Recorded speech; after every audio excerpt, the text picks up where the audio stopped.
Imo number block করেছেন বা ভুলবশত ব্লক হয়ে গিয়েছে, এখন আপনি চাচ্ছেন যে নাম্বারটি আনব্লক করবেন। তো আজকের এই ভিডিওতে কিন্তু আমি আপনাদেরকে দেখিয়ে দেব ঠিক ইমোতে নাম্বার ব্লক হওয়ার পর আপনি কিভাবে খুব সহজেই আবার আনব্লক করে নিতে পারবেন। তো চলুন দেখে আসি আজকের ভিডিও।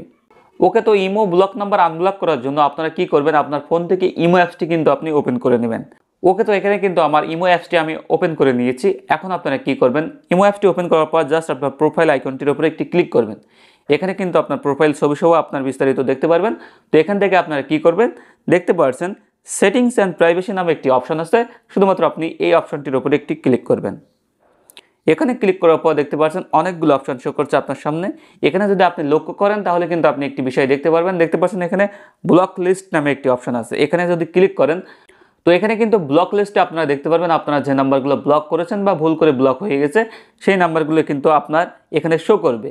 এখানে কিন্তু লিস্ট আকারে আপনার ব্লককৃত নাম্বারগুলো দেখিয়ে দেবে। তো আপনারা এখান থেকে যে নাম্বারগুলো আনব্লক করতে চাচ্ছেন এখানে দেখতে পাচ্ছেন প্রত্যেকটি নাম্বারের পাশে অপশন আছে আনব্লক অপশন।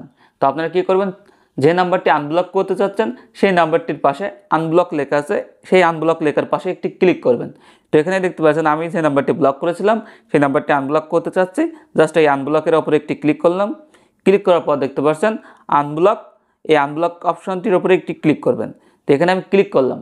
ক্লিক করার পরে এখানে দেখতে পাচ্ছেন প্রোফাইল নামে একটি অপশন আছে, জাস্ট এখানে ক্লিক করবেন। ক্লিক করলে কিন্তু আপনারা এখানে দেখতে পাচ্ছেন এই নাম্বারটি কিন্তু আর ব্লক নাই, অর্থাৎ এই নাম্বার থেকে কিন্তু এখন সে আমাকে কলও করতে পারবে, মেসেজও করতে পারবে। তো তার জন্য আপনারা কী করবেন, ব্লক থেকে আনব্লক করার পরপরই নিচের দিকে দেখতে পাচ্ছেন চ্যাট নামে একটি অপশন আছে। তো এই চ্যাটের ওপরে একটি ক্লিক করবেন। ক্লিক করার পর তাকে একটি মেসেজ দিয়ে দেবেন। হয়তোবা আপনার এই ইমো নাম্বারটি সেভ করা না থাকতেও পারে, সেক্ষেত্রে আপনি আনব্লক করার পরে এই নাম্বারটি কিন্তু আপনার ইমো অ্যাকাউন্টে থাকবে না। এজন্য কিন্তু প্রোফাইল অপশানে ক্লিক করার পরে জাস্ট চ্যাট অপশানে গিয়ে একটি মেসেজ দিয়ে দেবেন, তাহলে কিন্তু আপনার চ্যাট লিস্টে এই নাম্বারটি আবারও পেয়ে যাবেন। ওকে, তো আপনারা দেখলেন খুব সহজেই কীভাবে ইমো ব্লক হয়ে যাওয়া নাম্বার বা ভুল করে ব্লক হয়েছে নাম্বারগুলো আপনারা খুব সহজেই আবার আনব্লক করে নিতে পারবেন। ভিডিওটি ভালো লাগলে অবশ্যই একটি লাইক, এমন ইনফরমেটিভ ভিডিও পেতে অবশ্যই চ্যানেলটি সাবস্ক্রাইব করবেন। আপনার বন্ধুদেরকে জানাতে অবশ্যই ভিডিওটি শেয়ার করবেন।